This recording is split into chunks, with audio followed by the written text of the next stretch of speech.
I don't wanna last for Christmas. There's what things in there's for you. And I won't let the gang and the rain. Je dis n'importe quoi, je ne connais pas les paroles et c'est gênant.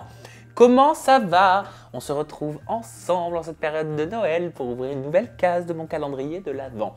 Et dans cette vidéo, mon équipe m'a préparé 5 noms de candidates de télé-réalité superstars. Ce sont des candidates de télé-réalité, ce sont des monstres de la télé-réalité.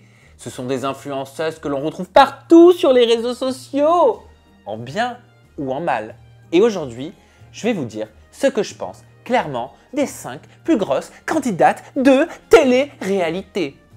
Donc, candidate de télé-réalité influenceuse, si vous regardez cette vidéo et que vous êtes sur la miniature, déjà, vous pouvez ressentir du plaisir et de la gratitude parce que vous êtes dans la vidéo des 5 plus grosses candidates de télé-réalité selon moi.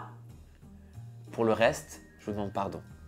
Non, je plaisante. Allez, je vais juste dire les choses parce que c'est mon droit d'activer ma parole. Let's go!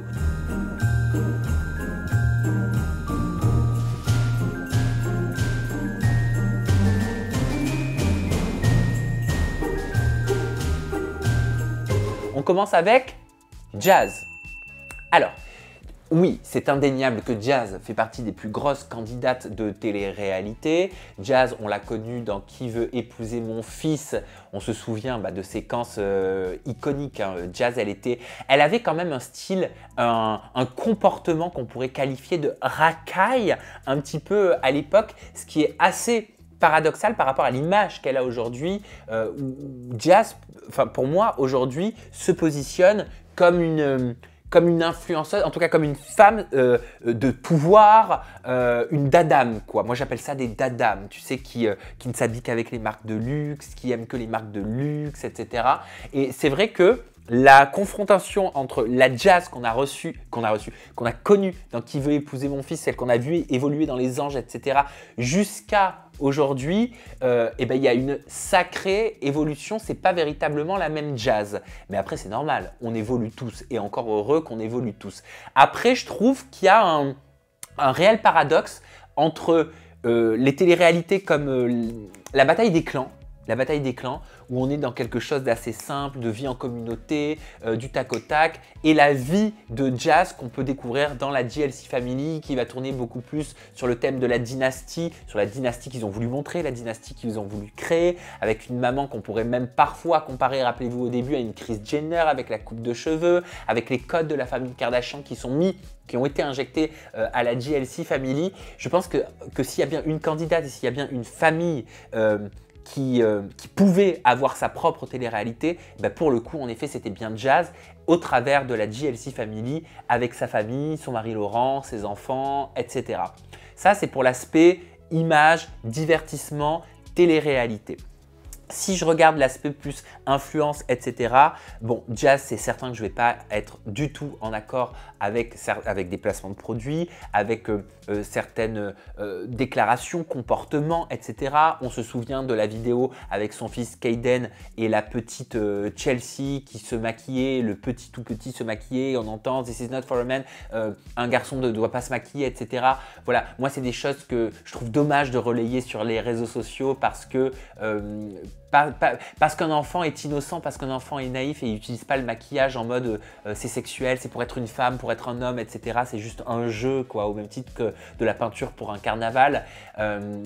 Mais voilà, donc si j'ai des reproches à faire par rapport aux réseaux sociaux, je dois reconnaître que je trouve que depuis qu'elle a plus son compte Snap, Jazz, elle me semble qu'elle s'est un peu plus rangée. Peut-être que c'est la maturité, peut-être que c'est l'évolution. Et au-delà de ça, si je mets tout ça de côté, je pense que Jazz doit être quelqu'un d'intéressant et doit être une bonne amie. Voilà, ça c'est par rapport à Jazz. Et c'est vraiment, je vous dis comme ça, j'ai rien préparé spontanément ce que je pense. On passe à une autre candidate de télé-réalité. On va parler de Jessica Tivenin Garcia. Alors moi, Jessica Tivenin, j'ai eu la chance de la rencontrer quand on avait tourné un 24 heures avec à l'époque dans son salon de coiffure. Je vous mets le lien si je peux dans la vidéo, j'en ai un super souvenir. Elle était avec Nicolas Lodzina à l'époque. Je ne savais pas comment ça allait se passer, je ne savais pas si j'allais m'entendre avec elle, je ne savais pas parce qu'elle me paraissait très méfiante, elle me paraissait être une jeune femme méfiante, sur la défensive. Et en fait, quand elle est venue me chercher à la gare avec sa voiture, elle était d'une simplicité, d'une gentillesse. elle était drôle. Je me souviens qu'on a chanté dans la voiture, on a chanté du Céline Dion. Chercher ton cœur si tu l'emportes ailleurs, même si dans tes danses, d'autres dansent des heures. Chez moi les forêts se balancent et les toits grattent le ciel. On entend les cris de New York et les bateaux sur la Seine. Tu vas vraiment montrer ça? On s'est tapé des barres. Franchement, elle m'a mis à l'aise dans son salon de coiffure. Qu'est-ce que tu veux boire? Est-ce que t'es bien? Est-ce que tout va bien? Elle était soucieuse, tu vois, de tout ça. C'est pas tout le monde qui fonctionne comme ça. J'ai trouvé qu'elle était très...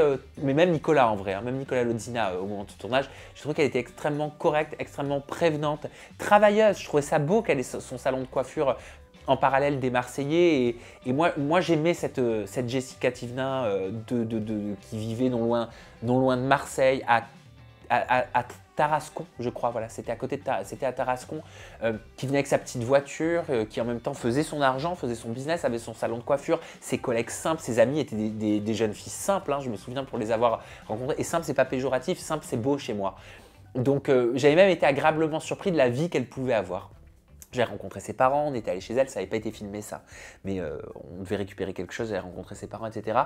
Et après, c'est vrai que l'évolution qu'on a vue à Dubaï, etc., avec le faste, du marbre de partout, chacun fait ce qu'il veut, je m'en fous, c'est pas ça qui fait la valeur d'une personne. Je parle juste de l'image. Hein. Et après, je ne la connais plus depuis, je ne l'ai plus revue depuis, sauf peut-être à une conférence de presse. Trop de placements de produits, etc. C'est leur business, mais beaucoup de sociétés, pas forcément tout qualitatif, beaucoup pour faire de l'argent, etc. Je ne vise pas que elle, d'ailleurs je ne la vise pas du tout. Hein. D'ailleurs, ce qui est factuel n'est pas visé. Hein. Ce qui est factuel est un fait. Hein. Ça veut dire que ça existe, c'est là, c'est comme ça. Et après, j'ai le droit d'y apporter mon jugement de valeur, si j'aime un produit ou pas. Mais je trouve que voilà, ce qui est dommage, c'est de vouloir ramasser un maximum avec des choses qui ne sont pas forcément le fruit de la créativité, de la qualité tout le temps. Voilà. Même s'il y a certaines choses qui sont très qualitatives, hein, je le reconnais. Mais voilà, c'est mon avis à moi, c'est mon expertise, mon analyse à moi. Après, je pense que je m'entendrai bien avec Jessica Thivenin dans la vie de tous les jours. Ce que j'aime chez elle, c'est que c'est une nana qui est en dehors de ses tournages, en dehors de tout ça, d'ailleurs, elle est beaucoup plus discrète. Elle a sa vie de famille, elle fait ses trucs, elle fait son business, elle n'est plus dans les dramas, elle fait sa vie et ça lui va bien.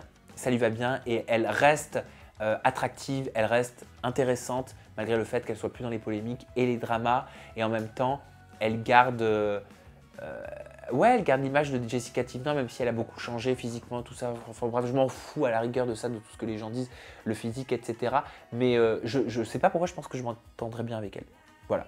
On va parler de Nabila maintenant, et oui, forcément, c'est logique qu'elle soit dans les 5 plus grosses candidates de télé-réalité, même si elle ne fait plus de télé-réalité à proprement parler, mais elle reste quand même une icône hein, de la télé-réalité. Je pense que c'est pas possible de dire autrement. Alors, ce que je pense de Nabila, en vrai, Nabila, j'ai pas quelque chose de spécifique, de particulier à dire, ou que je pense, ou que je ressens. Elle n'est pas souvent dans les dramas, elle n'est pas souvent dans les polémiques, elle ne cherche pas les problèmes, j'ai l'impression, elle fait sa vie de famille. Après, on aime ou on n'aime pas son image. Voilà, certains diront que trop de luxe tue le luxe, elle est trop dans le luxe, etc. D'autres diront qu'au contraire, elle est discrète, qu'elle a bien évolué. D'autres diront que c'est un mix de tout ça. Moi, je pense qu'elle et Thomas, ils ont leur vie de famille. En vrai, elle est assez neutre, je trouve, Nabila. Elle est comme la Suisse, voilà. Et il me semble qu'elle vient de Suisse. Je la trouve assez neutre. J'entends pas trop parler en plus de placement de produits, etc. Donc oui, bien sûr, elle en fait. Mais j'ai pas grand-chose à dire. J'ai pas grand-chose à dire. En fait, ce qui est bizarre, c'est que Nabila, elle a une image de fou, mais il n'y a pas d'histoire de fou. Donc, ça doit vouloir dire que l'évolution, elle est plutôt gagnante. Je pense, hein, je me dis, hein, si c'est comme ça. Et je trouve qu'aujourd'hui, si on met de côté tout le reste, tous les bad buzz, les polémiques, etc. de l'époque, aujourd'hui, je trouve qu'elle a plutôt une bonne image. Et je trouve qu'elle a plutôt bien tiré son épingle du jeu. Voilà. Et je trouve Thomas très beau. Je trouve son mari super beau, franchement. Et je trouve qu'ils forment un couple hyper beau, tous les deux. Et le petit, il est trop mignon. Donc voilà. Non, j'ai rien de plus à dire sur Nabila. Manon Tanti. Bah oui, hein. Bah forcément, je veux dire, si on prend les chiffres des comptes Instagram, elle a, et pas que, hein, mais elle a sa place dans les 5 plus grosses candidates. Et j'avoue que c'est un peu comme ça qu'on a fait, c'est par rapport aux chiffres aussi sur les réseaux sociaux. Hein. C'est pour éviter le jugement de valeur, si selon nous, c'est les plus grosses candidates. Je pense qu'elle a sa place quand même dans les plus grosses candidates. Elle a commencé dans l'île des vérités. Non, tellement vrai. C'était tellement vrai, il me semble, à l'époque.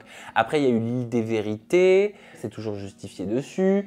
Elle a rencontré Julien Tanti dans Moundir et les apprentis aventuriers.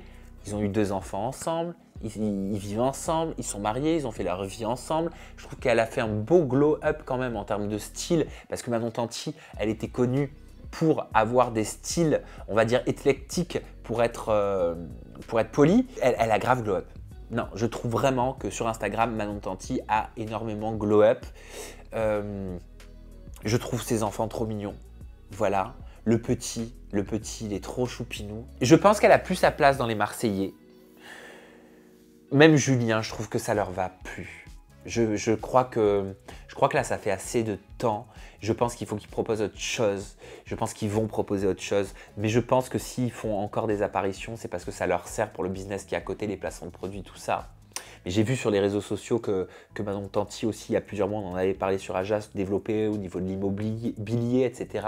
À Dubaï, avec une image beaucoup plus d'entrepreneuse, une image beaucoup plus avec plus de caractère, tu vois, niveau business dans l'immobilier. C'est plutôt cool, c'est plutôt bien si elle développe quelque chose dans le business de l'immobilier en parallèle des placements de produits, tutti quanti, etc.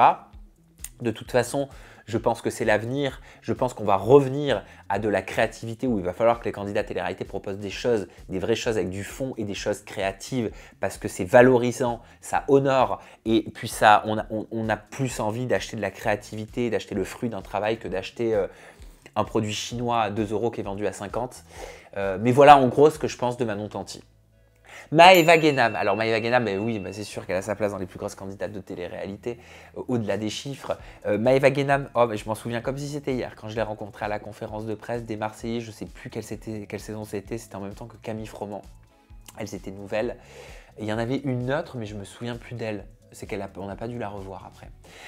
Et Maëva Guénam, je me souviens d'une discussion que j'avais eue avec elle à cette fameuse conférence de presse. Elle n'était pas la même, hein, déjà, même physiquement et tout. Elle a évolué, mais après, elle était jeune, donc c'est normal qu'on évolue même physiquement.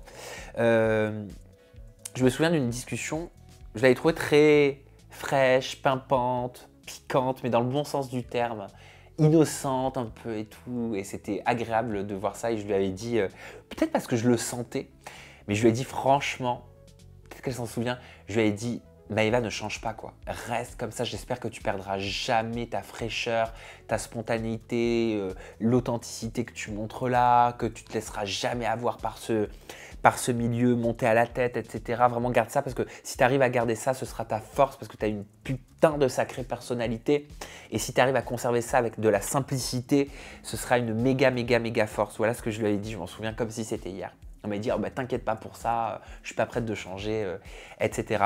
Voilà, moi, Maëva Guénam aujourd'hui est quelqu'un qui me fait beaucoup rire sur les réseaux sociaux, elle me fait rire. J'aime sa façon de parler, j'aime sa façon d'être, j'aime sa façon de s'exprimer. Même quand elle fait la pire des bourdes, la pire des bourdes, on a quand même envie de sourire, mais sourire et rigoler ne fait pas tout. Et ce que je pense, c'est que quand on a ce statut, mais peut-être qu'elle s'en rend pas compte, mais quand on a ce statut de grosse candidate de télé-réalité, peut-être qu'elle l'a pas vu venir, peut-être qu'elle en a pas conscience, peut-être qu'elle en a conscience, je sais pas, c'est elle qu'il faut lui demander. Il y a des responsabilités avec la notoriété, avec le pouvoir quelque part qu'on peut avoir sur les agissements de consommation des gens qui nous suivent ou les comportements qu'on peut avoir. Avec ce pouvoir-là viennent toujours les responsabilités. Je sais que ces gens-là, je ne parle pas de Maëva, mais pour avoir parlé avec d'autres dans le milieu, quand je leur ai dit oui, mais tu as du pouvoir, tu as de la responsabilité, il y a des gens dans le milieu qui m'ont dit arrêtez de me dire que j'ai du pouvoir et me dire que j'ai la responsabilité. Mais oui, avec tout ça, il y a la responsabilité. Et j'aimerais tellement, je m'en fous. Très honnêtement, je m'en fous. Là, c'est parce que je suis en vidéo. Tout à l'heure, je récupère ma vie, je m'en tape. Mais ce serait tellement bien si elle pouvait réaliser que cette responsabilité, cette simplicité, ça ne la rendrait qu'encore plus puissante, encore plus forte, encore plus aimante, encore plus, on aurait encore plus envie de la regarder, encore plus envie de l'écouter. Et elle peut proposer beaucoup plus, elle peut proposer beaucoup mieux. C'est ce que je pense. Elle a l'âme d'une star. Voilà. Mais voilà, je pense que vous avez compris.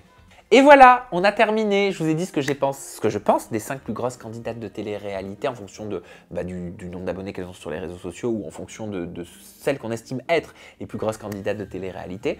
On se retrouve dès demain pour partager ensemble une nouvelle vidéo du calendrier de l'Avent. En attendant, vous pouvez commenter cette vidéo, la partager et n'oubliez pas, prenez soin de vous. Je vous embrasse fort. Je vous love.